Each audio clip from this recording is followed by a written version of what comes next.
Sementara itu terkait warga imigran yang terdampar di Aceh, khususnya Kabupaten Pidi yang terjadi pada 26 Desember lalu, warga setempat masih turut membantu kebutuhan sandang dan pangan para pengungsi. Berikut berita selengkapnya.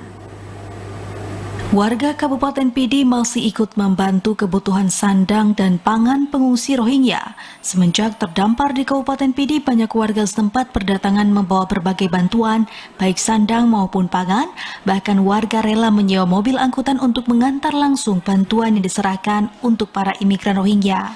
Salah seorang warga Rebe, Ratna Mutia, mengunjungi imigran tersebut dengan membawa bekal bantuan seperti baju serta makanan ringan lainnya yang akan diserahkan langsung untuk para imigran. Bu, ini ngapain kemarin, Mbak?